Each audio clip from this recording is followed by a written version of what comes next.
I come from a family of boys. I have an older brother and a younger brother. I am sandwiched right in the middle.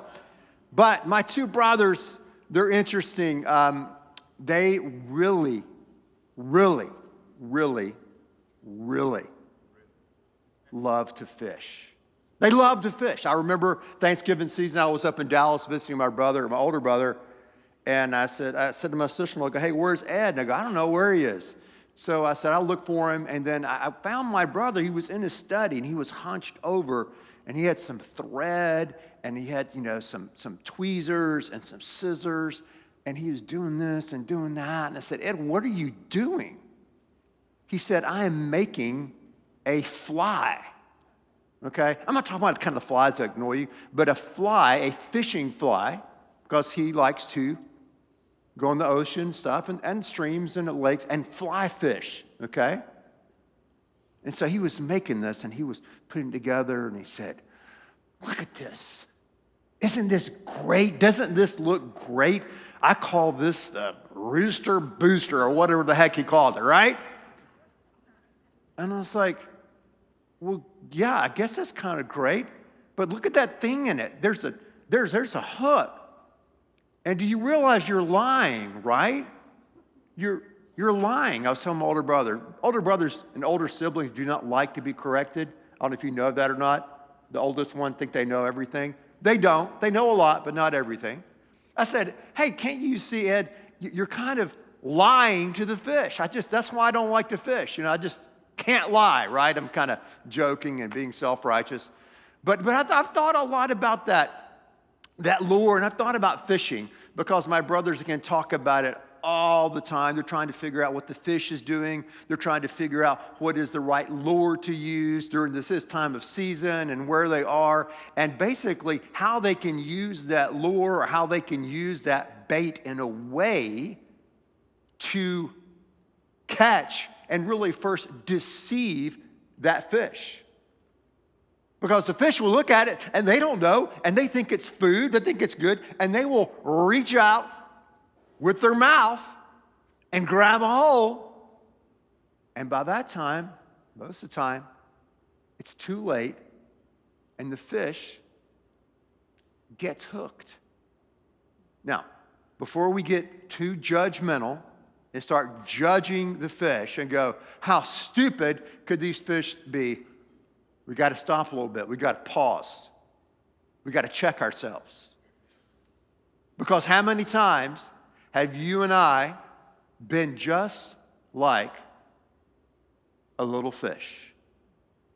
We see something in life, we see something we think's good, and we think it's going to bring us happiness, and we think it's going to make us better people or bring us pleasure, and we go after that thing, whatever it is, and then after a while, we realize it's not a good thing, it's not going to help us, and now we are hooked.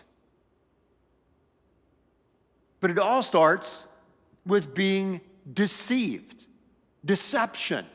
And that's what we're talking about. We started talking about that last week as we looked at a cultural deception that's kind of falling prey in our culture today that I wanted to call neo-Marxism. And today I want to look at something that is more personal. It's personal. It's personal to me, and I'm sure it's probably personal to you. But I want to talk about what happens to us when we get deceived. What happens to us when we believe something that's actually false and we allow that thing to get into our minds, our hearts, and our lives? What happens to us? So many times when we're swimming around the ocean called life, we fall prey to something. And we fall prey to it again and again and again. And pretty soon, we're hooked. Another word for being hooked is addicted. We become addicted. We become addicted to a substance. We become addicted to a habit. We become addicted. And that addiction leads us into a very dangerous place. I've seen too many families. I've seen too many marriages. I've seen too many students' lives destroyed and devastated by addiction. When people get hooked, and what happens next? Here's what I've seen over the years. It's easy to get hooked. It's easy to get hooked. And it starts with the idea that, well, I'm just going to try this thing once, okay? I'm going to try this thing just once. And then we buy into the deceptive lie that we've all bought into at some level in our lives and experience. We buy into the lie that says, it will not happen to me. It will not happen to me. So no one takes their first sip of alcohol. No one takes their first joint. No one takes their first look at porn. No one takes their first time gambling and thinking, oh, that's going to happen to me. I'm going to get hooked. But it's so easy. It's so easy to get hooked. And we're fighting. We're trying to get free. Here's what else is interesting. It's normal to stay hooked. It's normal to stay hooked. Because sometimes people will enter into something they think's good for them, they think's going to be great for them, and then they start using this substance or this thing as a way to cope with life. I'm going to use this to cope with life, and I need this. And so not only is it easy to get hooked, it's normal to stay hooked. And then once you're hooked, you get caught in a cycle of fear, of shame. Why am I going back and doing the same thing? And the only way to get rid of the fear and shame is to go back and do the same thing again. And you get caught in this cycle, and you do it over and over again, and you're hooked. You're hooked. Now, what's good news for us here today, and what is going to be helpful for us today in moving forward, if you find yourself hooked, if you find yourself addicted, or perhaps you have a loved one in your life and they're addicted and you're wondering what to do, the good news is this book has done more to set people free of all kind of addictions and hang-ups and hooks than any other book in the world. The name of the book is the Bible. It's God's Word. And principles taken from God's Word and applied to our life and applied specifically to being hooked and addiction can and will set you free. So the Bible's an incredible book, and most people who criticize the Bible or doubt the Bible have never really read the Bible. It's full of so much wisdom and goodness, and also it's very descriptive. So one of the best places in the Bible, I think, that describes the feeling and the frustration of being hooked and being addicted is Romans 7, verse 15 and verses 18 and 19. Look right there at Romans chapter 7, 15, 18, and 19. Okay? One of the greatest, most powerful, most brilliant leaders who's ever lived is a guy by the name of Paul. If it were not for Paul, we would not be here right now. There's a 99.9% chance we would not be here right now. He was a brilliant leader. He was the man that God used to mass market the gospel. But Paul had problems just like you and I did. Paul had hang-ups just like you and I did. And he doesn't tell us what his addiction was, but we see it here. Look at Romans 7:15. He writes, I do not understand what I do. For what I want to do, I do not do. But what I hate, I do. I put in parenthesis there, addiction. For I know that the good itself does not dwell in me, that is in my sinful nature. For I have the desire to do what is good. I want to get free. I want to get unhooked, but I cannot carry it out. For I do not do the good I want to do, but the evil I do not want to do, this I keep on doing. I am hooked, he says. I want to get unhooked, but I can't get unhooked. It's easy to get hooked.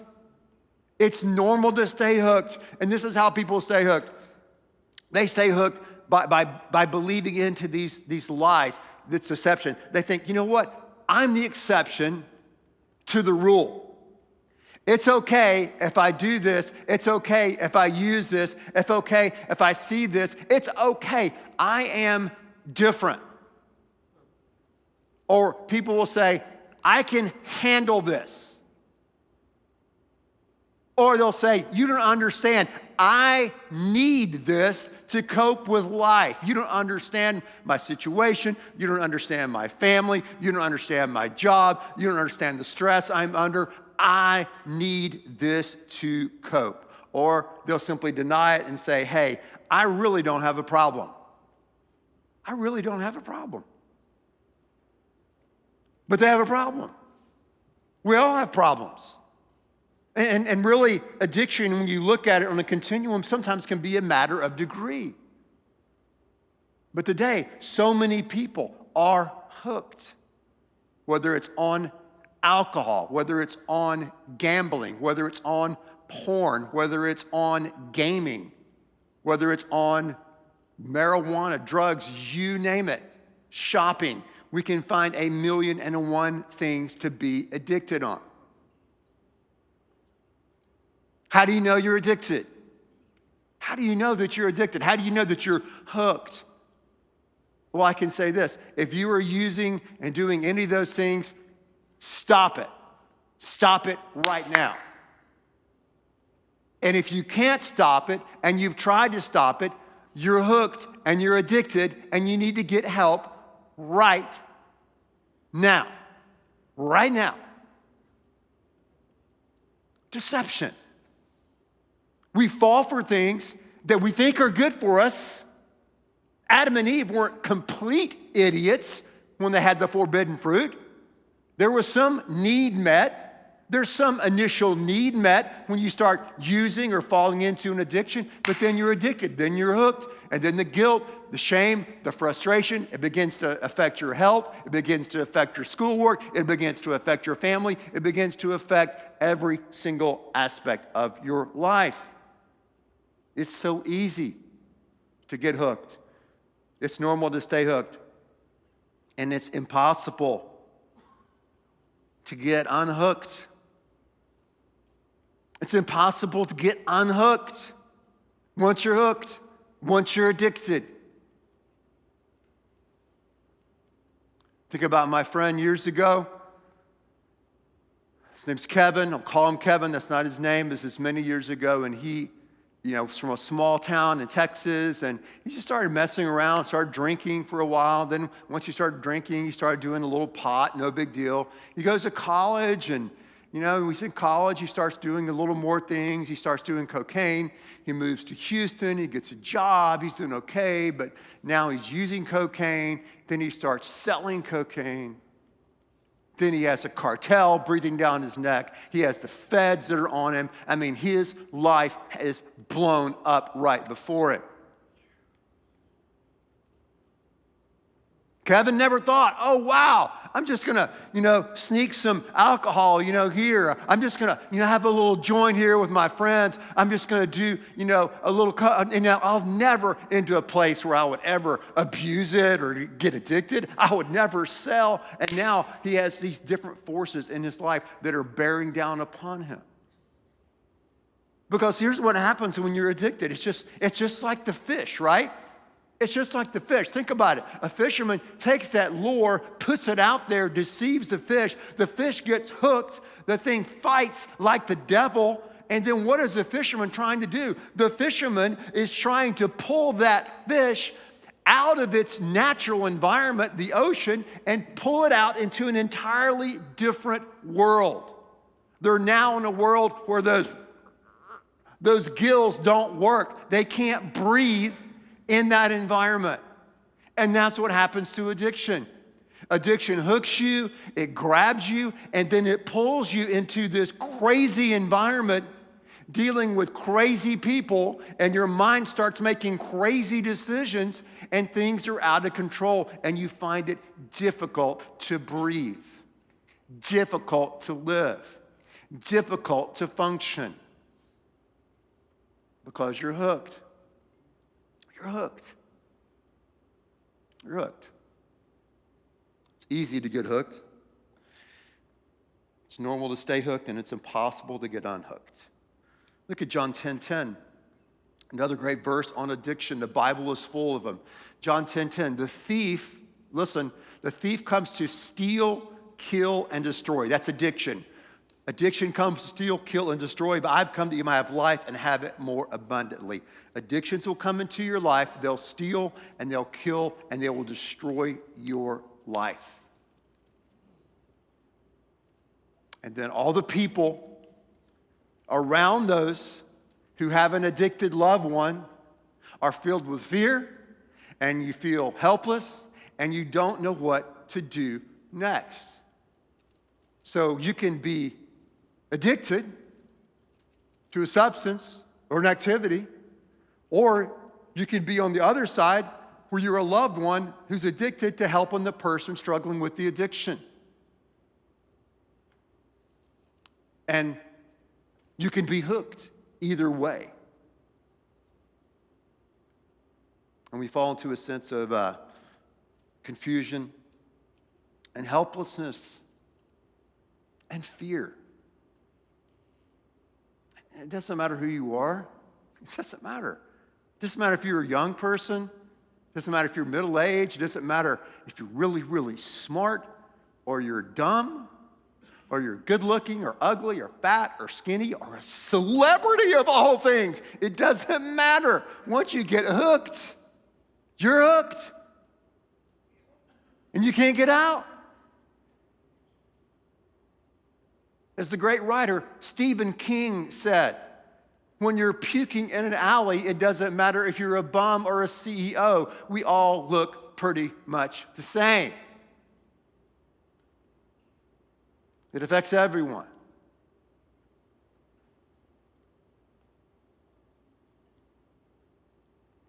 It's easy to get hooked. Normal to stay hooked. Impossible to get unhooked.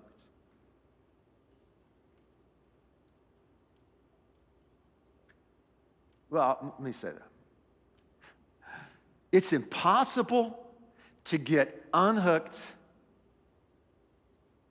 alone. Alone. It's impossible to get unhooked alone. Let's look back at John 10:10 again. Rewind. Here we go. The thief, addiction, comes only to steal, kill, and destroy. I have come that they may have life and have it to the full.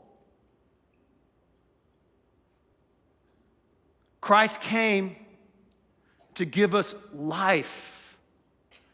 God came down to us in Christ, as we've been singing about the last several minutes, to what? Set us free from the things that bind us. Okay? One of the first things that Christ ever said, he was in the temple, it was his turn to read, and he read a prophecy about himself, about how it's his mission to set the captive free. Free. So if we're going to get set free from whatever our hang-ups are, or if we're addicted, then we've got to get into a place where we call out to God and Christ for help and for rescue. And if you are a loved one and you have someone who you love, whether that's your spouse, whether that's a sibling, whether that's a friend, and you're trying to help them, you're saying to yourself, boy, I wish they were here right now, or boy, I hope they're hearing this, elbow, right? And you have someone who's struggling and they're hooked and they're fighting and you want to get themselves free, but they don't want to. They don't want your help. Listen, you can't help people who don't want to be helped. You can't. You can't do it. You can't do it. So if you can't help people who don't want to be helped, what do you do if you're on the other side of the addiction? If you're not the one addicted, but you have a loved one having it, you've got to get help for yourself. You got to get help for yourself. Because guess what? Just like a fish has been jerked out of the ocean into an unusual environment, you're in an unusual environment right now. You yourself, though you may not be addicted, are in an environment where you need God's help and you need the help of others to be set free. To be set free. Now, we don't have time. We don't have time today to get into some other details. Next week, this is a 3-part series. Next week, I will talk about really what is at the core of all of this. What draws us into deception? What is really driving all of us in the world of addiction? So we'll get there next week. But for now, let's talk about where do we start, okay? Because you have to start somewhere in life. No matter what you're doing, let's say, wow, I've got this huge financial debt. And sometimes the debt is so big, it's so much money, you're like, oh, I don't even want to deal with it. Or I've got to lose weight, I've got to get in shape, but you have so far to go, you're like, I'll take another Big Mac. Supersize it? Yes. I mean, it's just too much. I got an addiction, I can't get out, I'm hooked, I'll just, Listen, you have to start somewhere. One of my favorite quotes is by Martin Luther King Jr. He said that courage is taking the first step when you can't see the whole staircase. That's what faith is. I got to take that first step to start trying to get free of addiction. So what does that look like? I'll go back to my friend Kevin, who I told you, small Texas town, drinking weed, cocaine. Now the cartels, DEA's on him. Boom. What happened to him? Well, many years ago, he was at a church service just like that. Friend brought him. He heard the message. He walked down an aisle just like that. He walked down an aisle, said, hey, I don't understand it all. I want to give my heart to God. I want to become a Christian. He gave his heart to God, and immediately he started getting involved in our church. He started getting involved in a Bible study class. He started getting involved in a men's small group, and he started getting set free. And then a week passed, a month passed, years passed, and he continued to walk down that path. He was an entirely different person. Did he struggle? Of course. Did he probably have some setbacks early on? Of course. It's not easy to get unhooked. But what did he do? He gave his heart fully to God, and then he got into God's group, okay? So if you're here and you're saying, man, I'm addicted, I want to get set free, man, get real with God. Turn your life over to God, and then get in God's group. God's got a group for you. There's probably a group of people meeting in this church, one of our 10,000 campuses, or there's a group of people meeting in Houston. You have people that are struggling or that have overcome whatever it is you're hooked up to right now. I guarantee, as we say in Texas, I guarantee it, okay? So help is there. Help's there for you. Help's there for me. So find God, allow God to find you, turn your life over to Him, and then get involved in one of God's groups. What's God's group for you? For people who can help you, people who've probably walked down that path, people who used to be hooked, but they did the impossible. They turned their life over to God, and now they're unhooked, okay? Starts by just saying a simple prayer. No matter where you are in this whole crazy world and environment of addiction and deception, It starts by saying, you know what? I can't. God, I can't. I can't. I can't get unhooked. Or God, I can't help this person that's hooked. I can't. It's beyond my power. But I believe that Christ can. Christ can. Jesus Christ is real. Jesus Christ is here. I can experience Christ. I can turn my heart over to Christ.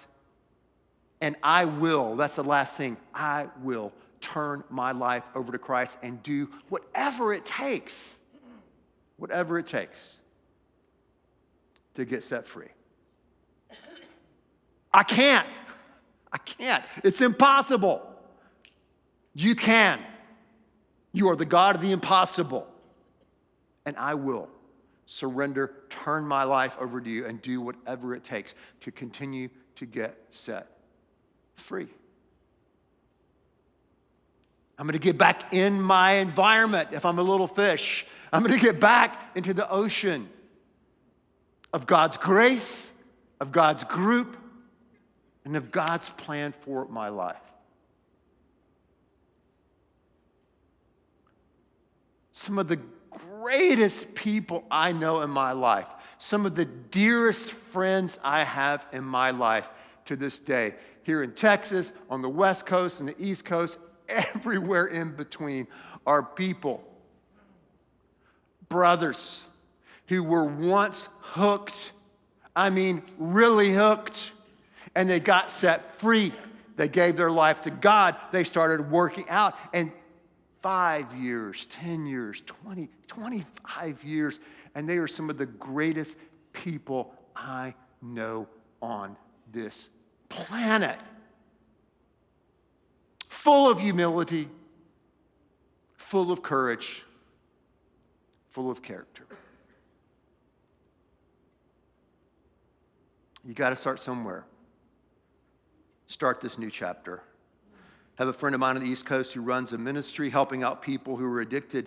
And here's what he said, and he himself has been free for many years. He said, "You've made a colossal mistake." We all have. Every addict has.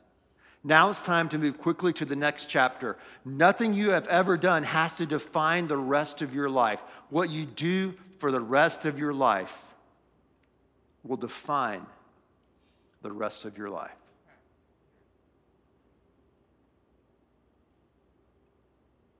Pray with me. God, I thank you so much that we can come here to church and just be honest with you, Lord God. Just really not just sing nice songs and preach little nice sermons and smile and all that junk. Nothing wrong with smiling and all that, but God, you know us. You know our hearts, and you know that we need to be set free.